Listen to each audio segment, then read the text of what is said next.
en soi, parce que oui, nous sommes là, être rapide c'est quelque chose de bien, mais aussi il y a quelques handicaps qui l'engendrent aussi. Alors, tout d'abord, prendre son temps c'est quelque chose de bien, d'extrêmement bien. Il permet de planifier et de se préparer pour certaines situations de la vie. En prenant son temps, en allant à son aise, tu peux planifier par exemple ta journée, ce que tu comptes faire, ce que tu comptes faire dans l'année, ce que tu comptes faire dans le mois.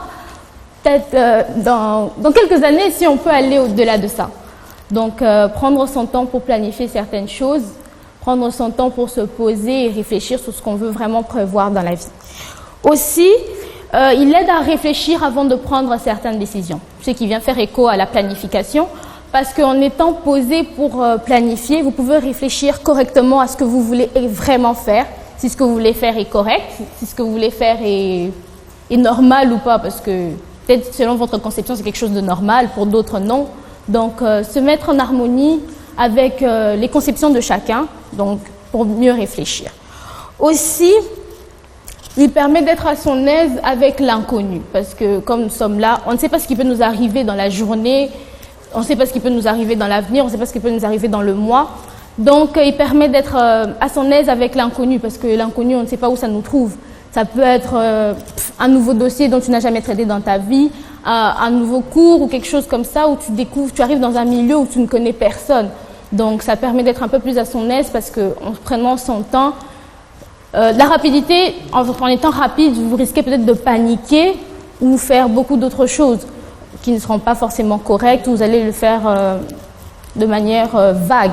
Mais en prenant son temps, en étant posé, vous pouvez prendre votre temps pour dompter cet inconnu que vous ne connaissez que vous ne connaissez forcément pas, respirer, travailler correctement, réfléchir correctement et trouver un moyen pour sortir de cette situation vraiment compliquée.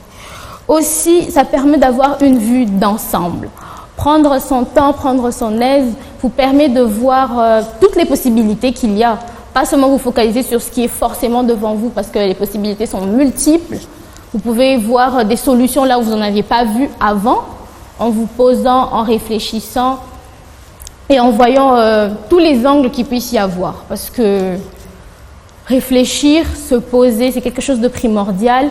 Mais on ne dit pas non plus que la rapidité, c'est pas quelque chose de bien, mais il faut être rapide et efficace, parce que l'efficacité aussi doit aller de pair avec cette fameuse rapidité en soi. L'efficacité, c'est, qui va vous permettre à vous de correctement faire votre travail et pas juste le faire bien et bâclé, parce qu'avec certaines personnes, peut-être au travail ou même dans vos travaux pour ceux qui étudient, le faire rapidement et bâclé, ça ne plaira pas, ça sera pas beau, ça sera moche en soi. Donc voilà, prenez votre temps, réfléchissez vraiment à ce que vous voulez faire, ayez une vue d'ensemble sur ce que vous voulez faire, apprenez à dompter cet inconnu en prenant votre temps, en respirant.